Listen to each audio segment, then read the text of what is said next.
Well, you know, that obviously is something that we have to confront. And what we told the athletes today, while we as adults had shortcomings because we did not do eligibility checks and ensure that that we did not have ineligible students on the field, it is still ultimately the student's responsibility.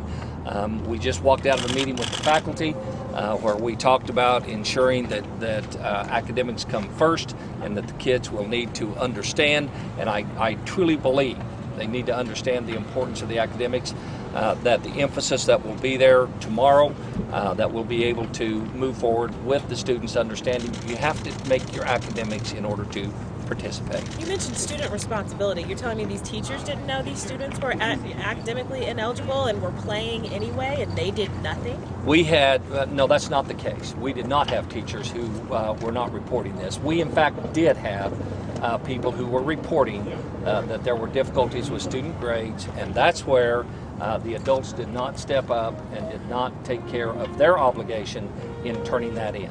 So what's happening to those adults? We've heard that Michael Johnson is being reassigned. Why is he not being fired or more stringently disciplined? You know, that's a personnel issue that I'm not going to get into any in-depth at all, other than to say that Mr. Johnson has requested another assignment within the district, and that request will be granted. It has yet to be determined what that assignment will be.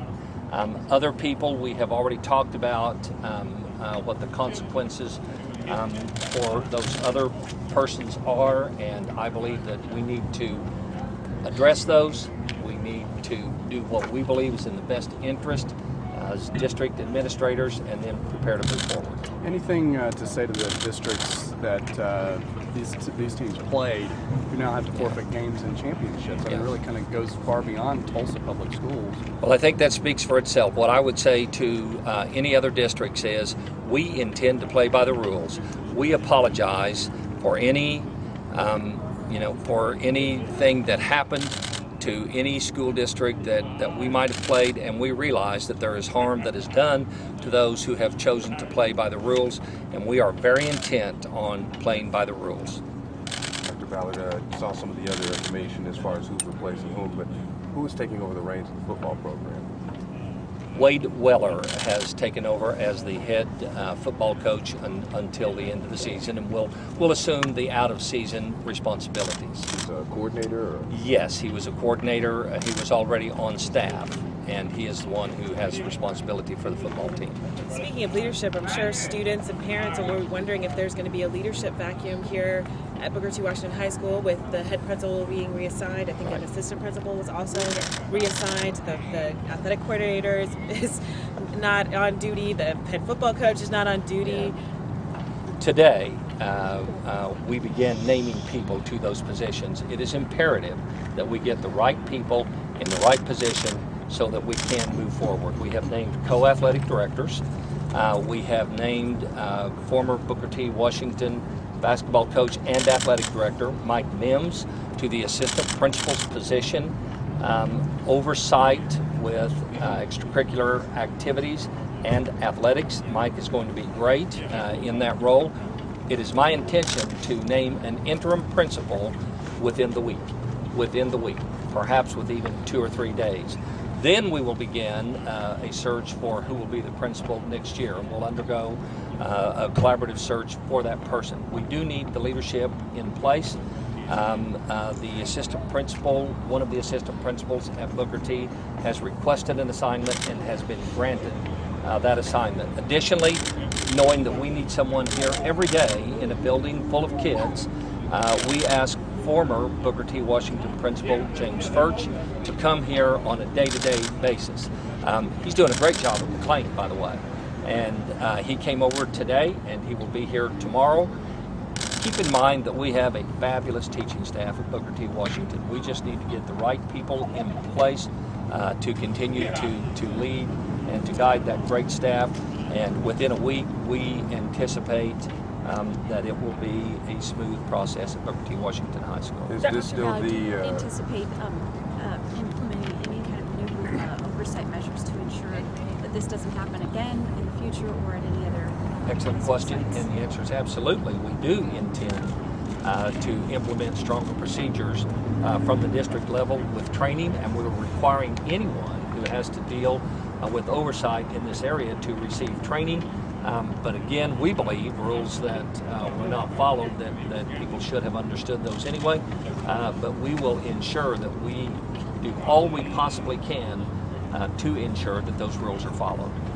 This institution, is it still the same academically prestigious school that it was moving forward? Are folks able to believe that with what's going on here? Every school has eligibility problems. We're dealing with 16 and 17-year-old kids. Where I think that we failed is that we were not taking those checks. We were not walking up to them. These are kids. And we were not walking up to them and saying, hey, you're getting in trouble, get after it. I think that's where we failed them. Under no circumstance do I believe that the fact that we had those kids ineligible indicates that we are no longer an academically elite school. They've had eligibility problems here in the past. We just did a better job of ensuring that the kids understood what their responsibilities are. What's going to happen to Mr. Johnson? Mr. Johnson will be assigned to another position within the district, and I have not made that determination at this point. We don't know if it's going to be like at the school as a principal. I really don't, actually. I mean, he told me this morning that he wanted to step aside, and he asked that he step aside. And frankly, all of my attention today has been focused on Booker T. Washington and the students who are here. That must be first and foremost what we focus on. The kids, getting the right leadership in place for the kids.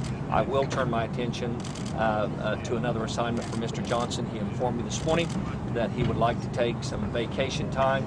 In due time, I will pay attention, and I will not drag it out on what his assignment will be. Frankly, I'm more concerned about who's going to show up here as principal tomorrow and who's going to be principal next week, taking care of the kids, meeting the needs of the faculty. That's where my attention will be focused.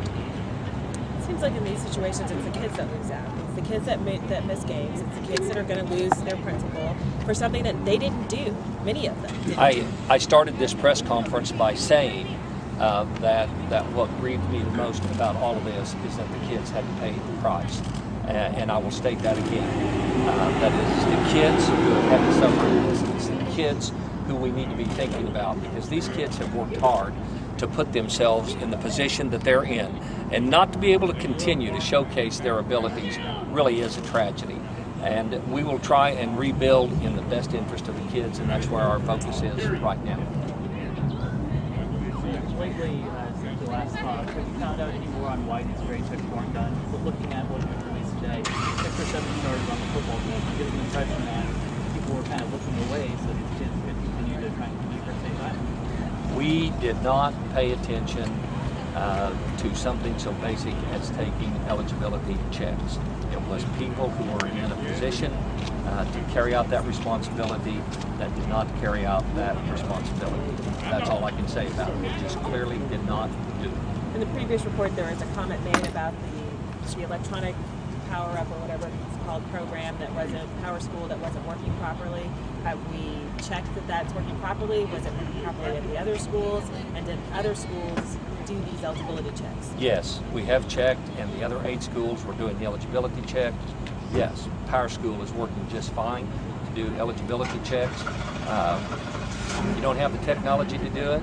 In 1977, when I was an assistant principal, we did it by hand, and that could have been done. We make no excuses for not taking eligibility checks and telling the kids that they were having grade problems and trying to get it straightened out, and then taking it to the next level of allowing ineligible kids to play, which caused teams to have to forfeit, and that is the real tragedy in this process. Okay. Good deal. Thank you, Dr. Thank you all. Appreciate your time. You bet.